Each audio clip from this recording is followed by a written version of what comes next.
לא לפחד, השם אלוקיך הולך איתך. עם ישראל לא מפחד, השם אלוקינו השם אחד. Bonjour à tous les auditeurs et auditrices, c'est un plaisir de vous retrouver ce matin dans notre émission du vendredi, l'univers de la Yeshiva. Nous revivrons ensemble la vie juive en 1001 questions. Ce matin, chers auditeurs, nous avons avec nous le Rav Mendel Zekri. Bonjour, comment allez-vous? Bonjour, ça va, Baruch Hashem, et vous-même? Baruch Hashem, Baruch Hashem. Alors c'est un plaisir que vous soyez avec nous ce matin, surtout que vous êtes originaire de Lyon. Donc on se connaît bien. Exact. Alors aujourd'hui vous êtes Rav et Shaliach dans la ville de Saint-Cloud. Tout à fait. Alors je voudrais parler avec vous ce matin de la fête de Pessah qui vient de se finir et les jours qui arrivent maintenant donc sont communément appelés les jours du Homer. Que pouvez-vous nous expliquer, nous donner leur sens? Alors d'abord le Homer, il y a trois choses qui concernent le Homer. D'abord c'est un conte, ensuite c'est une offrande aussi qui s'appelait le Homer. Et c'est aussi une période dans l'année qui s'appelle la période du Homer. Alors, si vous voulez bien, on va commencer par la première, qui est le conte du Homer. Alors, le Homer, c'est d'abord un conte. Comme il est marqué dans la Torah, ou Sfartem lachem imachrat ha-Shabbat, où à partir du deuxième soir de Pessah, donc en Eretz Israël, c'était déjà plus Yom Tov, donc ça veut dire le deuxième jour de Pessah pour nous, on compte 49 jours jusqu'à arriver à Shavuot, qui est le 50e jour du Homer, qui est le 50e jour à partir de la fête de Pessah. Et ce conte du Homer était surtout fait par la réjouissance, par la joie des Béné Israël, du peuple juif avant donc de recevoir la Torah, quand ils démarraient leur voyage dans le désert, où effectivement ils comptaient tous les jours ce conte-là, par réjouissance, pour savoir quand est-ce qu'ils allaient arriver à ce cadeau magnifique qui est le don de la Torah, qui est donc la fête de Shavuot. Donc ça, c'est ce qui est marqué dans la Torah. Voilà. Alors c'est quoi le travail qu'ils ont dû faire pendant ces 49 jours jusqu'à arriver au don de la Torah? Il y avait un travail personnel à faire ou c'était simplement un conte pour se réjouir? Alors, il y a d'abord un conte, effectivement, mais c'est aussi un travail personnel. Comme on sait très bien que la fête de Pessah, ça représente la sortie d'Égypte, mais c'est Akadosh Baruch Hu, c'est Dieu qui sort le Ham Israël, le peuple juif, donc d'Égypte. Maintenant, le peuple juif est considéré comme un bébé qui vient de naître, et ils sont pas tout à fait prêts à recevoir la Torah. Donc il y a tout un travail à faire, qui est réellement assez court, parce que 50 jours de préparation, c'est pas non plus un long moment, mais en tous les cas, voilà, c'est pas très long.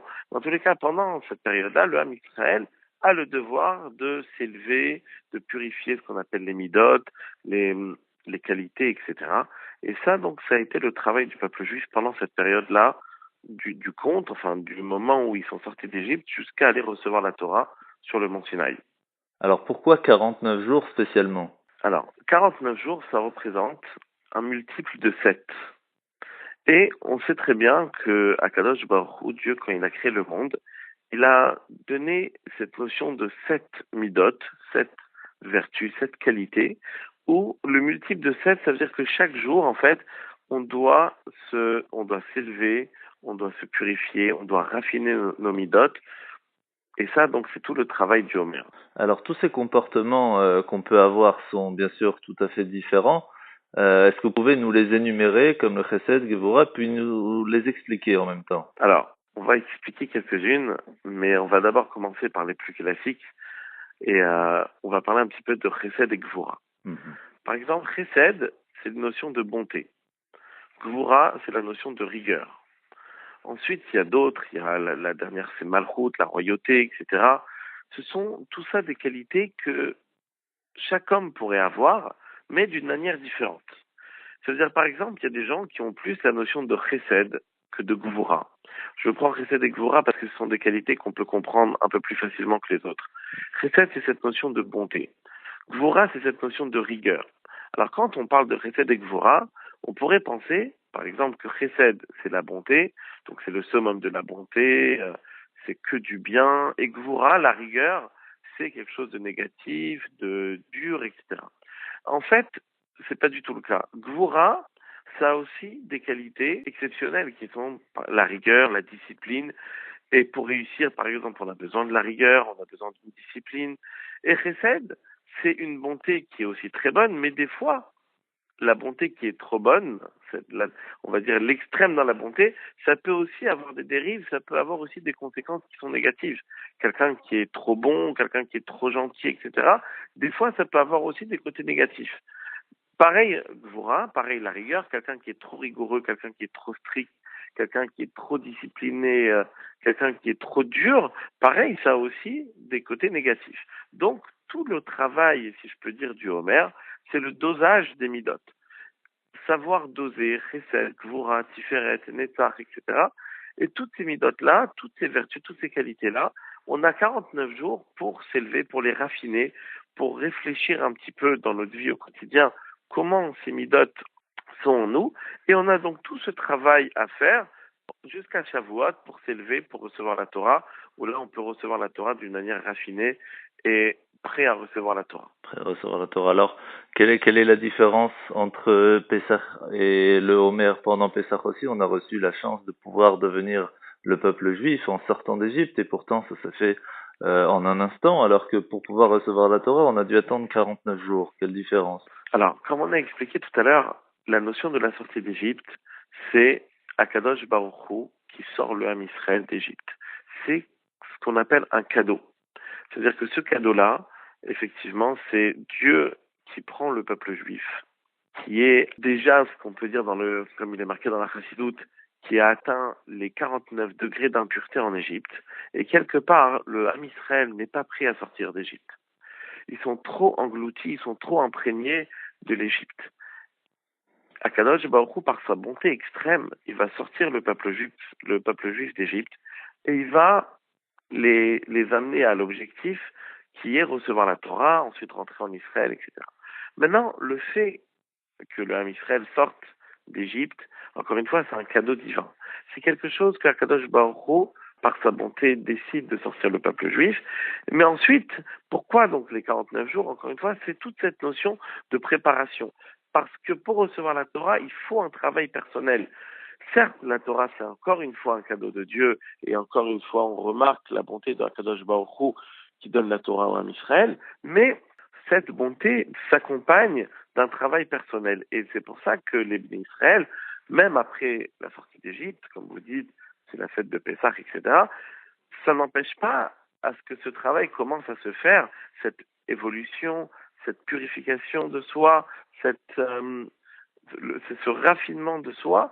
Et ça, effectivement, ça a commencé depuis Pessah jusqu'à Shavuot, donc c'est 49 jours.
Judaïka, la voix de toute la communauté.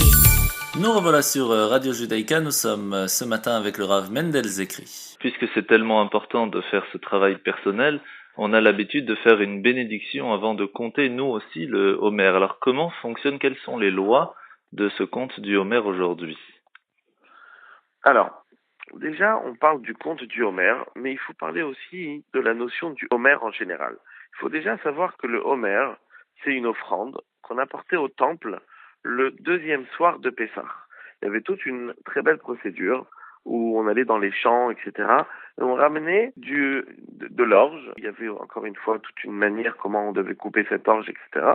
Et donc cette orge était apportée en offrande au temple et ça permettait à ce qu'on puisse manger de la nouvelle récolte. Ça veut dire à partir du 16 Nissan, on pouvait commencer à manger de la nouvelle récolte, suite à ce sacrifice, enfin à cette offrande, qui était l'offrande du Homer. Ensuite, la mitzvah du Homer, qui est le compte. Alors on a la mitzvah, le commandement divin, tous les soirs, tous les jours, de compter le compte du Homer. Alors, il y a une discussion rabbinique, est-ce que aujourd'hui, bien que le Beit Hamikdash, bien qu'on n'a plus le temple, etc. Alors, donc aujourd'hui, on a la mitzvah de compter le Homer, comme il est marqué dans la Torah, ou Sfartem lachem imachrat Shabbat, quand les Bnei Israël apportaient l'offrande du Homer. Donc à ce moment-là, qui est le 16 Nissan, le deuxième soir de Pessah, on commence à compter le Homer. Comment est-ce qu'on compte le Homer? On fait d'abord la bracha, Baruchat Hashem, etc., Shakitenu benzotav tivanu, al sfirata Homer, et on compte le jour qui correspond à ce compte-là. Ensuite, on va compter aussi les semaines. On va dire, par exemple, une semaine et 2 jours, une semaine et 3 jours, 2 semaines et 3 jours, etc. Et parce que la mitzvah est de compter les jours et les semaines, comme il est marqué, ou Sartem lachem imachrat Shabbat, et ensuite c'est marqué Sheva Shabbatot Tmimot. 7 semaines entières, c'est pour ça qu'on compte le soir, après la tombée de la nuit, avec la bracha, et ce compte-là va jusqu'à la fête de Shavuot. Une personne qui a pas compté le soir avec la bracha, il peut compter le lendemain avec la bracha à partir du moment où depuis le début de la fête de Pessah, il a compté tous les jours le Homer avec la bracha. Donc si par exemple un soir il a oublié de compter avec la bracha, le lendemain il peut compter sans la bénédiction et ensuite le soir d'après il va pouvoir reprendre la bénédiction jusqu'à la fin de la période du Homer. D'accord. Mais à partir du moment où il a oublié une fois la bénédiction complète, donc et le soir et le matin, à ce moment-là, il pourra plus continuer avec la bénédiction, c'est ça? Voilà, il pourra plus compter avec la bénédiction, il comptera sans bénédiction jusqu'à la fin. Alors, est-ce que c'est vraiment important de compter, même si on a raté le compte complet, parce qu'on n'aura pas compté les 50 jours de suite? Compter sans la bracha, c'est aussi important, bien sûr, mais l'idéal, c'est de garder la bracha jusqu'au bout. Ça, c'est sûr. Mais c'est jamais trop tard, puisque c'est quand même une importance importante de pouvoir se préparer chaque jour, donc chaque jour est important. Donc c'est pour cela qu'il faut bien faire attention à tout cela. Alors, quels sont les psaumes qu'on va dire en même temps que le conte du Homer? Alors, on va dire un psaume qui s'appelle l'Amnatar Binginot. Alors, le psaume, c'est le Tehillim Samer Zain, donc 67, qui est l'Amnatar Binginot Mizmor Shir Elokim Yechonenu. C'est un psaume particulier parce que il a 49 mots. Alors, même si on compte tous les mots, on voit qu'il y en a un peu plus que 49, mais il y a des mots qui se lisent ensemble. Il y a 2 mots qui se lisent ensemble. Il y a plusieurs mots qui se lisent ensemble et qu'on considère comme un seul mot. Et ça, donc 49, encore une fois, c'est par rapport aux 49 jours et par rapport aux 49 midot, enfin aux 7 midot qui sont multipliés par les fois 7, donc ça fait 49.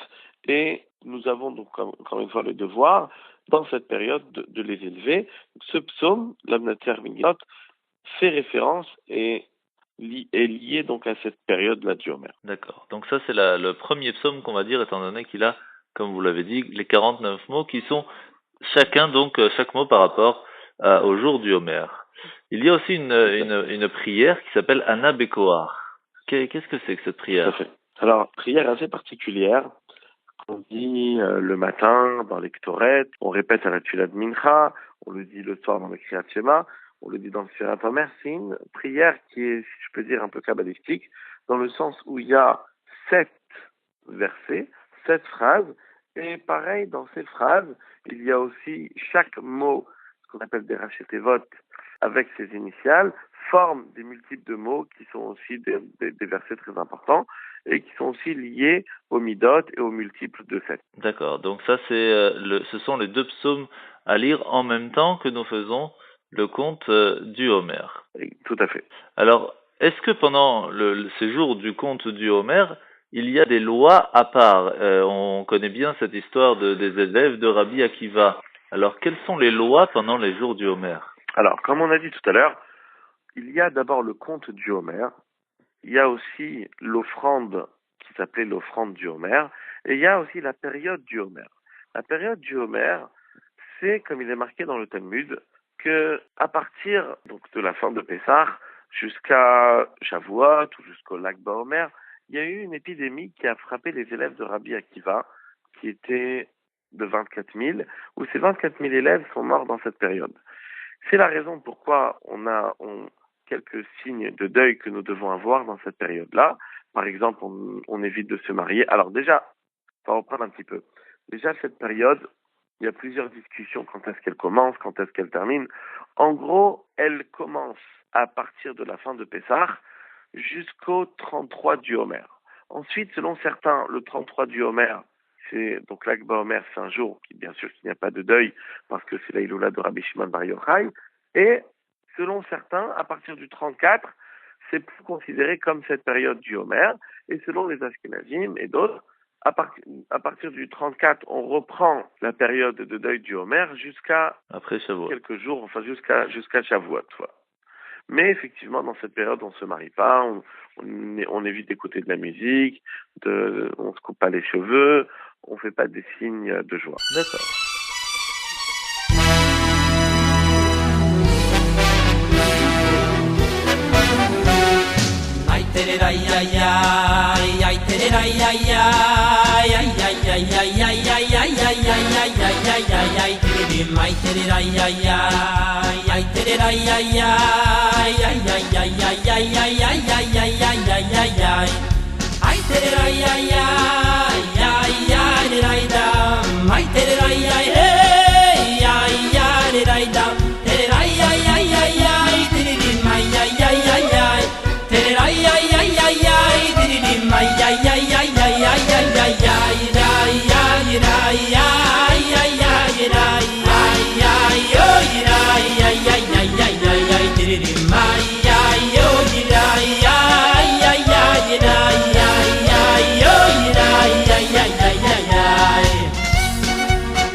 106.2 FM. Nous revoilà sur Radio Judaïka, nous sommes ce matin avec le Rav Mendel Zekri. Alors, quelles sont les dates qui vraiment marquent le compte du Homer? Vous nous avez parlé du Lag BaOmer, du 33e jour, la Eloula de Rabbi Shimon. Il y a aussi Pesach Sheni. Qu'est-ce que vous pouvez nous dire sur ces dates-là? Alors, Pesach Sheni, c'est ce qu'on appelle le deuxième Pesach. Ça fait référence au fait qu'à l'époque, au temps du temple, enfin au temps où les Bnei Israël pratiquaient ce qu'on appelle l'offrande, le sacrifice du Korban Pessah, le sacrifice de Pessah, qu'on apportait le 14 Nissan. Alors, il y avait certaines fois où, enfin, pas seulement certaines fois, mais souvent, il y avait des gens impurs ou des gens qui ne pouvaient pas apporter le sacrifice de Pessah, le 14 Nissan, donc le 14 du mois de Nissan. Alors, on leur laissait une deuxième chance, qui était le 14 Iyar, un mois après, où là, ils pouvaient apporter le sacrifice de Pessah, bien que ce n'était plus le moment mentionné dans la Torah, mais on leur laissait, alors Pessah Sheni c'est aussi bien sûr mentionné dans la Torah, c'est Akadosh Baruch Hu qui l'a dit au Bnei Israël, où ils ont une seconde chance d'apporter le sacrifice de Pessah, donc le 14 du mois de Iyar.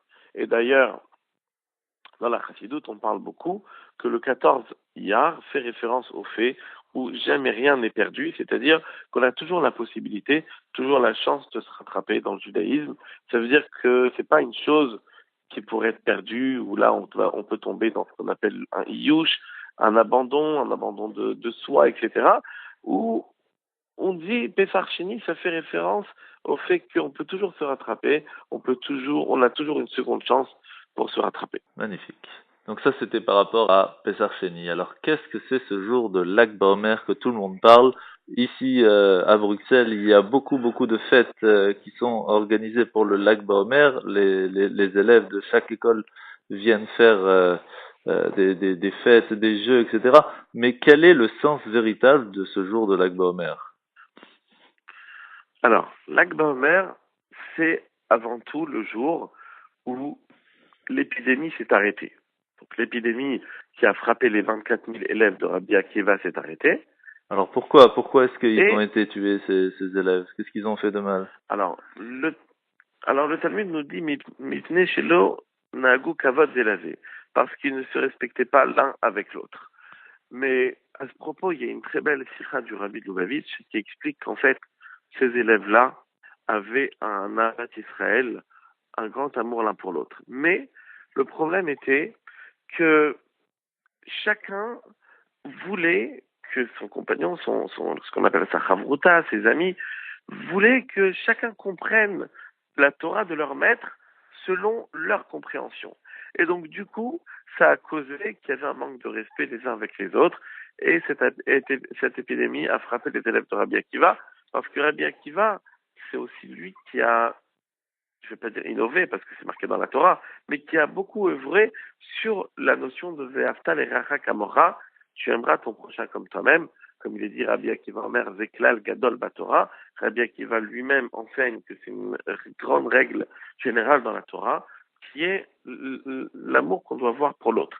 Et malheureusement, comme nous dit le Talmud, les élèves de Rabbi Akiva n'ont pas respecté, en tant qu'élèves de Rabbi Akiva, n'ont pas respecté les autres, enfin ne se sont pas respectés comme ils devaient, suite au commandement, si je peux dire, de leur maître, Rabbi Akiva, qui était d'œuvrer, de faire un effort pour aimer son prochain comme soi-même. Et donc, ça, c'est la première des choses concernant Lag BaOmer. Ensuite, c'est aussi l'Aïloula de Rabbi Shimon Bar Yochai. Et Rabbi Shimon Bar Yochai, c'est un grand tzaddik qui a donné la chance au monde d'avoir les lumières cachées de la Torah, ce qu'on appelle la Kabbalah, le Zohar, etc. Et donc, Rabbi Shimon Bar Yochai a demandé à ce que le jour de sa Iloula, donc le jour où il a quitté ce monde, ça soit un jour qui a beaucoup de simcha, beaucoup de joie, et bien sûr lié à chacun, lié aux enfants en particulier. C'est un jour important pour la communauté, pour se rassembler, et donc faire des fêtes et se réjouir en l'honneur de Rabbi Shimon Bar Yochai. Alors comment c'est possible qu'un jour, le jour du décès du grand tzaddik Rabbi Shimon Bar Yochai, on puisse se réjouir? Comment est-ce qu'il peut nous demander ça? C'est un jour, une perte. Alors on explique en fait que chaque année, le jour de sa Iloula, sa neshama, son âme, monte de plus en plus haut. Et étant donné qu'il nous a donné tous ces trésors de la Torah, qu'on appelle le Zohar, la Kabbalah, etc. Donc, ça a donné au monde une chance et ça a donné au monde la possibilité d'étudier ces passages-là, d'étudier cette Torah-là. Et c'est ce qui fait qu'en fait, chaque année, on se réjouit parce que il nous a donné des trésors de la Torah à étudier.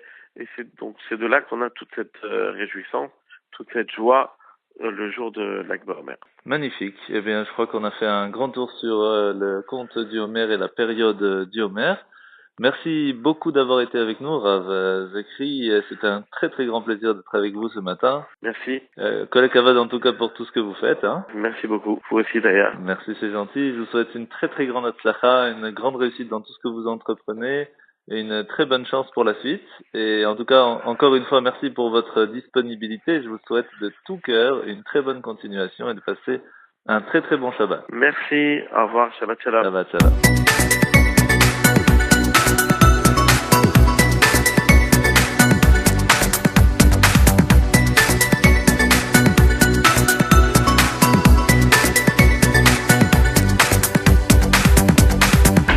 Voilà, nous avons parlé avec le Rav Mendel Zekri du conte du Homer. Maintenant, comme vous le savez, dans le temps du Homer, à partir de Pessah jusqu'à Shavuot, et même, d'après certains coutumes, de continuer jusqu'à Rosh Hashanah, de quoi parle-t-on? Des Pirkei Avot. Il y a donc cette coutume, et c'est très très important, d'étudier le maxime de nos pères, ce qui est en fait des conseils que la Torah nous donne pour être quelqu'un de bien. Donc ces Pirkei Avot, les maximes que nos pères nous ont légués, ce sont des millet de chassiduta, vraiment des conseils pour pouvoir évoluer, pour pouvoir se raffiner. Alors comment cela fonctionne? On sait très bien qu'il y a deux façons comment évoluer dans la vie en règle générale, et en plus dans la spiritualité. Les deux façons sont précisées dans la Torah par Sur Mera et le Asetov. Surmera, ça veut dire enlever le mal qu'il peut y avoir en nous. Par exemple, si on a un comportement qui est plutôt colérique ou embêtant, etc., ou une bêtise qu'on n'arrive pas à enlever, d'abord se travailler pour essayer de enlever le mal qui est en nous. Et Asetov, c'est faire le bien. On a la possibilité de faire quelque chose de bien, de pouvoir faire évoluer notre comportement de bonté, d'aider quelqu'un, etc. Ça, c'est ce deuxième niveau, donc de faire du bien. Par quoi doit-on commencer? Ça, c'est la grande question. Et bien là, ça va dépendre un petit peu de tout à chacun. Il y en a qui arrivent plus à se travailler en commençant par le Surmera, d'autres n'ont pas la force ou morale ou physique ou spirituelle de pouvoir arrêter les bêtises qu'ils font. Alors on leur dit, commence par faire de bonnes actions. À force de faire de bonnes actions, bien automatiquement, tu n'auras beaucoup moins de temps pour faire des bêtises. Eh bien, c'est ce que fait le Pirkei Avot. Les maximes de nos pères vont nous donner des conseils. Comment réussir à faire le Surmera et le Asetov? Comment, par quelles choses penser, réfléchir et faire pour pouvoir se repousser le mal qui est en nous? Et quels sont les conseils pour arriver à faire un maximum de bien dans notre vie en règle générale et dans le monde? Alors, on appelle ça les Pirkei Avot. Pourquoi Avot? Pourquoi les pères? Eh bien parce que les Chachamim, les sages, sont appelés nos pères. Pourquoi? Parce que c'est eux qui nous apprennent, comme un père qui fait attention à son fils. Et c'est un petit peu le conseil que nous, on peut donner à nos enfants pour pouvoir grandir de la meilleure façon. Ce sont les conseils que nos sages nous ont légués pour pouvoir évoluer. Avant de commencer par les premières Mishnayot des Pirkei Avot, les premiers chapitres, on a l'habitude et la coutume de lire cette phrase « Kol Israël yesh lahem chelek leolam haba » Tout Israël, tout enfant d'Israël a une part dans le monde futur. Pourquoi? Shene'emar ve'amer kulam tzadikim. Nous sommes tous un peuple de justes et on va tous avoir une part dans le monde futur. Tout le monde, sans aucune distinction par rapport au meilleur, au moins bon, on aura tous une part dans le monde futur. Comment c'est possible? C'est comme dans une part de pizza. On peut avoir une petite part ou une grande part, mais une part, on va avoir. Cette part-là, c'est ce qu'on va avoir quand Mashiach va venir dans le monde futur, et cela va dépendre par rapport à nos actions. Plus on va faire de bonnes actions, plus on va mériter une grande part de pizza, moins, eh bien on aura moins. Mais en tout cas, nous serons tous ensemble, sans aucune distinction, dans le Mashiach est dans le monde futur. À la fin des Mishnayot, on a l'habitude de lire cette phrase, Rabbi Hanania ben Akashia Omer, voici que Rabbi Hanania, le fils de Akashia, disait, Ratsa Akadosh Baruch Hu les Zakot et Israël, voici que Dieu voulait nous donner le plus de mérite au peuple d'Israël. C'est pour cela, les Fichach, Irba Alehem Torah ou Mitzvot. Il nous a donné beaucoup de Torah et beaucoup de Mitzvot. Qu'est-ce qui est méritant? En fait, c'est très simple. Imaginez un père qui dit à son fils, voilà, je voudrais que tu aies des bonnes notes en classe. Le problème, c'est que l'enfant n'y arrive pas. C'est trop difficile pour lui. Alors, le père va réfléchir et va se dire, voilà, réussir à avoir des 10 tout le temps, c'est pas évident pour lui. Il n'est pas apte. Alors, on va couper la poire en 6 en 13. Chaque fois qu'il va réussir à avoir 0,1 de plus, je serai content. Chaque fois que le professeur va me dire qu'il a fait quelque chose de bien, je serai content et il recevra un cadeau. À chaque fois qu'il va trouver 613 possibilités pour qu'il soit content de son fils.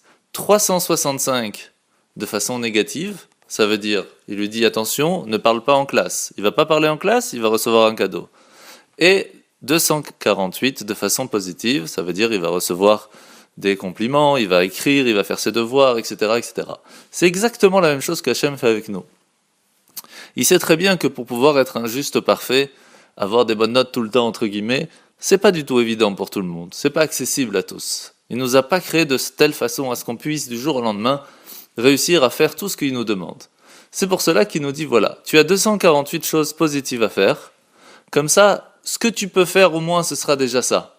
Et 365 négatifs, comme ça, même s'il y a des fois tu ne fais pas quelque chose d'interdit, eh bien à ce moment-là tu recevras un cadeau. Imaginez que vous allez voir un policier et vous lui dites voilà, j'étais dans la rue, j'ai vu quelqu'un qui avait un sac, qui l'a posé, qui n'a pas fait attention, eh bien je ne l'ai pas pris, je voudrais une médaille. Il va vous rire au nez. Eh bien Hachem, non.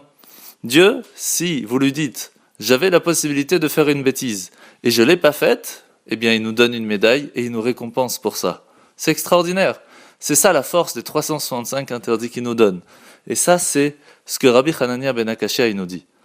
Dieu nous aime tellement que pour pouvoir nous donner un maximum de mérite, un maximum de récompense, il nous a mis un maximum de Torah et de commandements pour pouvoir nous récompenser. Ça, c'est ce qu'on va apprendre, entre autres, dans les Pirkei Avot.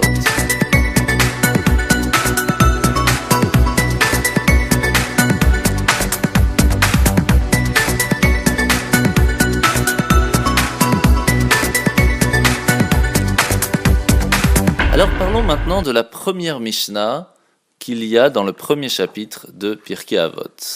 Moshe Kibel Torah Misanaï. Moshe Rabbeinu, notre maître Moïse, reçoit la Torah du mont Sinaï. Pourquoi est-ce que c'est écrit reçoit alors qu'après c'est Messara et Yehoshua, c'est lui qui va le transmettre à Yehoshua? Parce que quand on transmet quelque chose, on peut le transmettre à 100%. La question c'est est-ce que la personne va le recevoir à 100%? Ça c'est plus compliqué. Étant donné que Moshe n'a pas pu recevoir à 100% toute la grandeur divine, toute la qualité, toute la sagesse de Dieu, c'est pour cela qu'il est précisé, Moshe a reçu. Il a pu recevoir que ce que lui pouvait recevoir dans son potentiel. Par contre, lui, qu'est-ce qu'il a fait? Messara Yehoshua, tout ce qu'il avait appris, il l'a transmis à Yehoshua. Yehoshua, qui va être lui-même le successeur de Moshe, va le transmettre aux anciens, les anciens vont le transmettre aux prophètes, les prophètes les ont transmis aux gens de la grande assemblée, qui vont eux-mêmes nous transmettre à nous encore aujourd'hui les livres de prière, la Haggadah, etc., etc. Donc tout ce que nous avons aujourd'hui ont été transmis depuis Moshe qui a reçu au Mont Sinaï la Torah jusqu'au moment de la grande assemblée qui a été transmis après au grand Tanaïm, l'Amoraïm, etc. jusqu'à aujourd'hui. Donc nous avons une base dans toute la Torah, c'est une chose très importante de se rappeler que tout ce que nous allons apprendre à partir d'aujourd'hui dans les Pirkei Avot pendant les prochaines semaines à venir, tout vient de la Torah que nous avons reçue au Mont Sinaï. Qu'est-ce qu'ils ont dit? Hem hamru shlosha dvarim. Ils ont dit 3 choses. Premièrement, Hevu metodim badin. Il faut être très patient dans le jugement. À quoi ça nous sert de savoir? On n'est pas ni avocat ni juge. Il y en a oui, il y en a non. Mais il ne faut pas oublier que les maximes des pères parlent à tout le monde. Qu'est-ce que c'est important pour nous de savoir? Qu'il faut savoir être patient quand on fait un jugement. Premièrement, bien sûr, quand on regarde le sens simple, c'est pour tous les Diné Israël, tous les moments d'un tribunal dans le peuple juif, toujours bien vérifier avant de prendre une décision. Mais c'est pas seulement pour les personnes qui sont dans le tribunal, c'est aussi pour les professeurs. Pourquoi ? Parce que le message ici est pour dire au professeur, tu es en train d'apprendre, que ce soit la Torah ou une bonne action, ou une bonne idée, ou un conseil que tu vas donner à un enfant dans ta classe, eh bien tu dois le faire avec métinout, avec patience, réfléchis, comment tu vas le faire, de quelle façon tu vas le faire. Tu ne peux pas arriver et commencer à lui créer dessus. Il faut réfléchir comment faire pour faire passer le bon message. Il y a aussi, de temps en temps, on se dit, voilà, c'est très difficile de faire la Torah avec véritablement volonté et kiff et amour et joie. Alors on lui dit, sois patient. Peut-être que maintenant c'est très difficile pour toi, sois patient, tu verras que le bonheur va arriver. Et aussi pour nous apprendre une chose très importante. Le limud zchut alador. La génération, quelle qu'elle soit, a ses difficultés et a ses choses magnifiques. Dans notre génération, nous avons quelque chose d'extraordinaire. Dans les difficultés spirituelles que nous avons aujourd'hui, même que physiquement nous avons la possibilité de faire notre Torah sans, comme ils avaient avant, des problèmes, on pouvait se faire tuer si on faisait Pessah, on pouvait se faire tuer si on faisait la Brit Mila ou le Shabbat. Aujourd'hui c'est plus facile par rapport à ce côté-là. Mais le Yetzer Hara, le mauvais penchant, est tellement fort qu'il va essayer de nous enlever la possibilité de faire les commandements divins. Eh bien, on doit toujours trouver un mérite à la génération. Et pour cela, il faut savoir s'arrêter, réfléchir et se dire que les générations passées ont passé des choses très difficiles. Surtout que nous étions cette semaine, la semaine de Yom HaShoah. Eh bien, c'est très difficile de se dire, voilà, après avoir vécu toutes ces choses, comment pouvoir continuer ? Bien sûr que c'est difficile. Eh bien, vous voyez quand même que grâce à Dieu, il y a beaucoup de descendants, et même de personnes qui ont survécu, qui continuent à croire en Dieu, qui continuent à faire les commandements divins. Et on espère bien sûr, Bezrat Hashem, que toutes les personnes qui sont partis pendant la Shoah, leur âme ont une élévation et se retrouvent tous et toutes dans le Gan Eden. Deuxième chose très importante que nous apprend cette Mishnah. Hemidu talmidim harbe. Faire beaucoup d'étudiants. Qu'est-ce que ça veut dire ? On ne peut pas s'arrêter à faire qu'une personne. Voilà, lui je lui ai appris, à lui de transmettre. Non, la réussite pour pouvoir donner la suite à quelque chose, il faut que ce soit un maximum de gens qui le font, sans aucune distinction. C'est pas parce que lui connaît plus, l'autre il connaît moins. Chaque juif a une âme divine, un diamant en lui. Ce diamant, si on l'ouvre, si on lui montre, si on le fait illuminer, il est extraordinaire. Et il ne faut pas s'arrêter à l'extérieur. Regarde plutôt l'intérieur du cœur de chacun. La troisième chose qu'il nous rajoute, Ve'asu seyag la Torah. Faire des barrières à la Torah. Qu'est-ce que c'est que ces barrières ? Il faut savoir que dans les générations précédentes, il y a bien longtemps, il y avait deux sortes de personnes. Des personnes qui étaient très grandes, mais vraiment à un niveau extraordinaire, et des personnes qui sont tombées très bas, qui sont tombées dans l'idolâtrie, etc. C'était très difficile pour eux de remonter. Dans notre génération, on sait bien et on le voit, on le ressent, que chaque juif a une âme divine, chaque juif a un potentiel extraordinaire pour faire le bien. On le sent, on le voit. Alors comment faire pour ne pas tomber dans le piège ? Eh bien, c'est en faisant des barrières. On sait très bien qu'un enfant, s'il est encore trop petit pour qu'on puisse lui expliquer, voilà, la prise, c'est quelque chose de dangereux, alors on met un cache-prise. On met une barrière, parce qu'il n'est pas apte à comprendre. La Torah nous dit, il y a des choses qui sont pas bien pour le corps, et encore moins pour l'âme.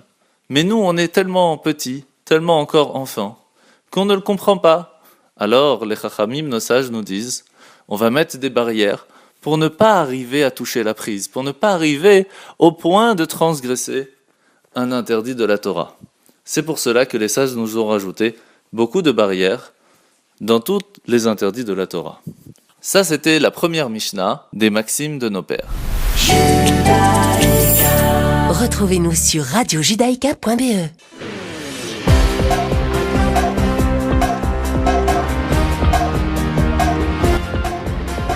Nous revoilà sur Radio Judaïka, nous allons parler un petit peu maintenant de la paracha de Acharemot. Alors attention, sachez qu'en Israël, étant donné que Pessah n'avait que 7 jours, et donc vendredi c'était déjà fini, vendredi soir Pessah, même si bien sûr ils n'ont pas pu manger de Hametz Shabbat, puisqu'il fallait encore avoir la possibilité de racheter du Hametz. Donc cette année ils ont mangé comme nous le Hametz seulement samedi soir. Mais samedi, Shabbat, ce n'était pas fête, ce qui fait qu'ils ont lu déjà la parashat Acharemot. Nous par contre en Europe, en tout cas de partout en dehors d'Israël, eh bien, c'était le 8e jour de Pessah, ce qui fait que cette semaine, nous allons lire la parasha Acharemot que en Israël ont déjà lu. Parashat Acharemot nous raconte une histoire assez invraisemblable. Les 2 fils de Aaron, Nadav et Avihu, se rendent dans le Kodesh HaKodashim, dans le Saint des Saints, dans le Mishkan, dans le sanctuaire, un endroit interdit pour eux, étant donné que le Saint des Saints n'est accessible que le jour de Kippour pour le grand prêtre. Et malheureusement, les 2 enfants de Aaron meurent à l'intérieur. Hachem ordonne alors par l'intermédiaire de Moshe l'interdiction pour les Kohanim de pénétrer à n'importe quel moment dans le Mishkan, dans le sanctuaire, cela n'étant autorisé seulement pour le service divin.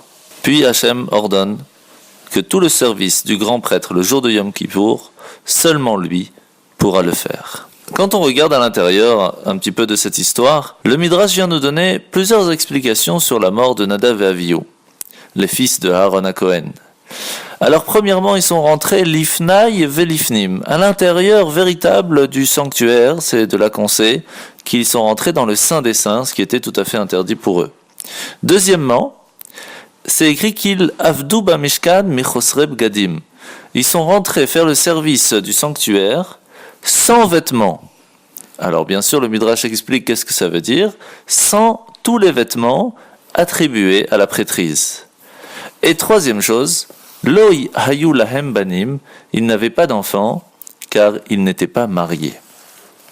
Alors, la première question que l'on se pose, c'est quel est le rapport entre ces 3 choses ? Pourquoi est-ce que ces 3 choses-là pourraient amener la mort aux enfants de Aaron ? Alors, en plus de cela, dans la Torah, il était expliqué, il est dit dans le texte, Achare mot shne bnei Aaron, après la mort des 2 enfants de Aaron, voici vayamutu, et ils sont morts. Pourquoi est-ce que c'est écrit 2 fois ils sont morts ? Ils ne sont pas morts 2 fois. Donc, premièrement, expliquer la raison pour laquelle ils ont été condamnés à mort par Dieu, et pourquoi est-ce que c'est écrit 2 fois. Cette question a été très souvent répétée dans la Torah Chassidut, donc dans la Chassidut, sur cette paracha, et on explique en fait que Nadav et Avihu, les 2 enfants de Aaron, étaient de très très grands tzadikim, de très grands justes. Dans leur cœur, il y avait une flamme d'amour extraordinaire, très forte envers Dieu. Et c'est ce qui les a amenés à un matzav de klot hanefesh, à un moment où leur âme était tellement approchée à Dieu que leur âme s'est séparée de leur corps. Alors d'un côté, par leur grandeur d'âme, par leur grandeur de niveau, par leur connaissance en Torah et leur volonté de s'approcher vers Dieu, ils ont voulu s'approcher un maximum, connaître et profiter du pouvoir divin. De l'autre côté, c'était une faute. Parce que arriver jusqu'au niveau où l'âme ne peut plus rester dans le corps et part, ce n'est pas la volonté de Dieu.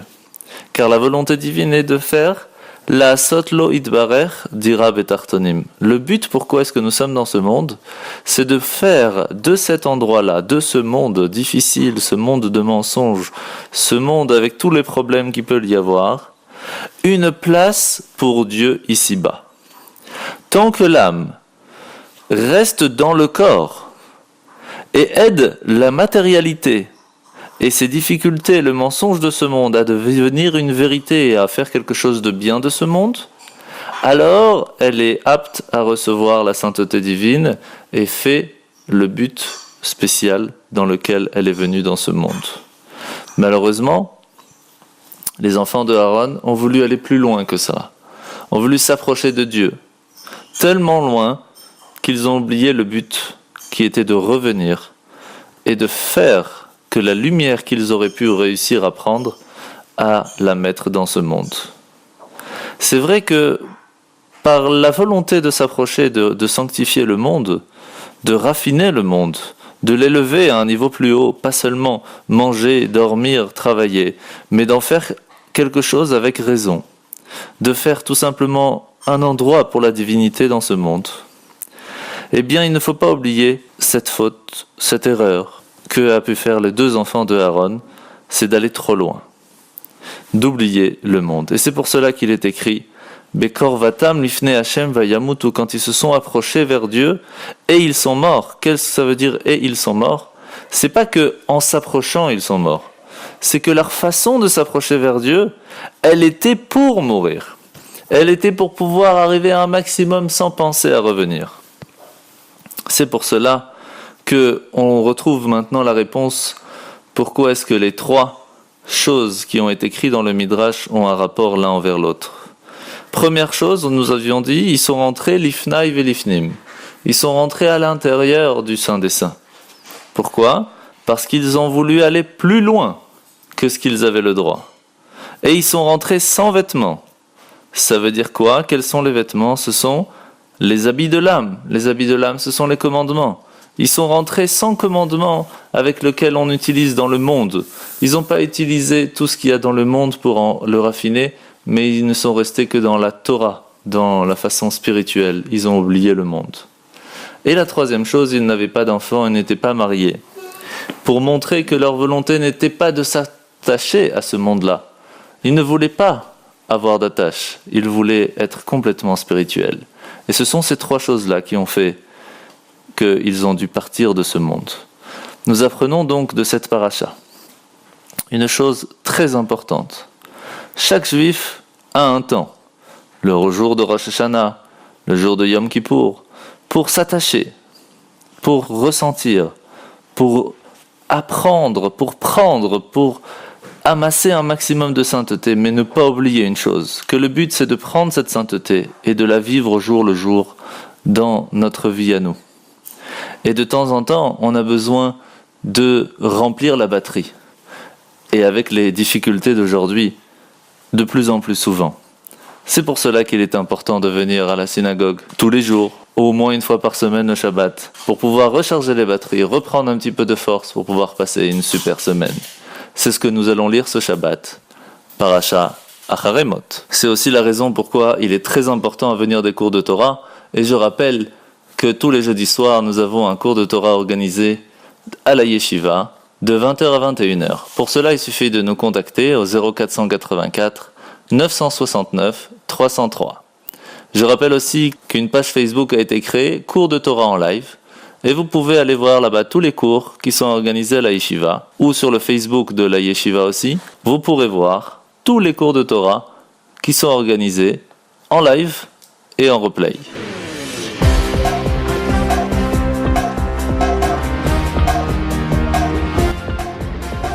Eh bien voilà, c'est ainsi que finit notre émission ce matin. Alors comme vous le savez, nous l'avons expliqué longuement dans notre émission ce matin, nous sommes pendant le conte du Homer. L'importance de ce conte est tellement important, comme on l'a expliqué, qu'il y a 2 commandements. Le premier commandement, c'est de compter depuis le premier jour jusqu'à Shavuot, donc de compter les 50 jours vraiment sans interruption. À ce moment-là, si on arrive à le faire, on fait la bénédiction tous les soirs.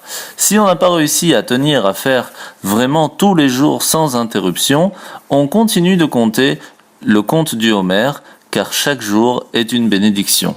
Chaque jour est une préparation pour recevoir la Torah. Alors comptons ensemble ce matin. Nous sommes donc le 13e jour du Homer.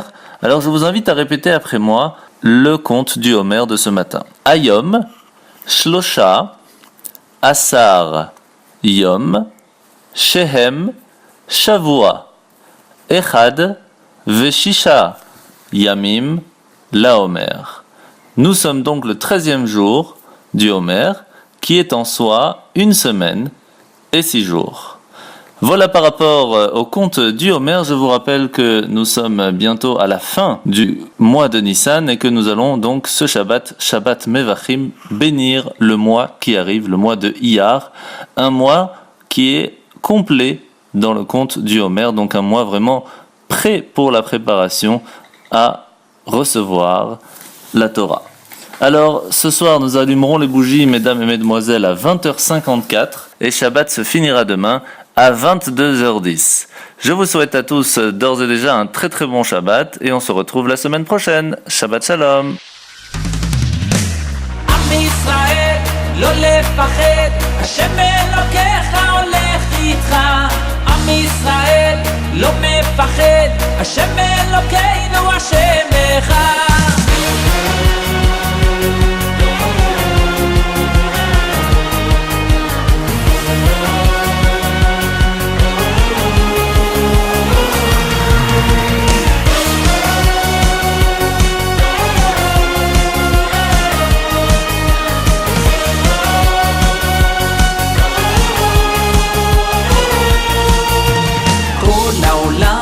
גשר צר, והעיקר לא לפחד כלל, ומלמעלה הוא שומר, צר ואויב לא יתקרב, אח לאח ויד ביד, ישראל זה עם אחד, ומלמעלה הוא עוזר, שומר שומר ישראל. עם ישראל לא לפחד, השם אלוקיך הולך איתך. עם ישראל לא מפחד, השם אלוקינו השם אחד. עם ישראל לא לפחד, השם אלוקיך הולך איתך. עם ישראל לא מפחד, השם אלוקינו השם אחד.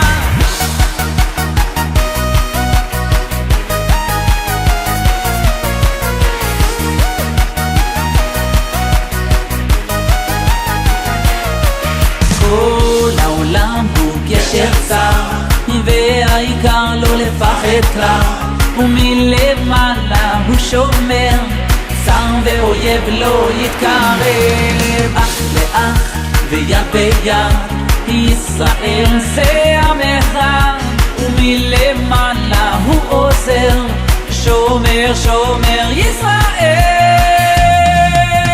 עם ישראל לא לפחד, השם אלוקיך הולך איתך. עם ישראל לא מפחד, השם אלוקינו השם אחד. עם ישראל לא לפחד, השם אלוקיך הולך איתך. עם ישראל לא מפחד, השם אלוקינו השם אחד.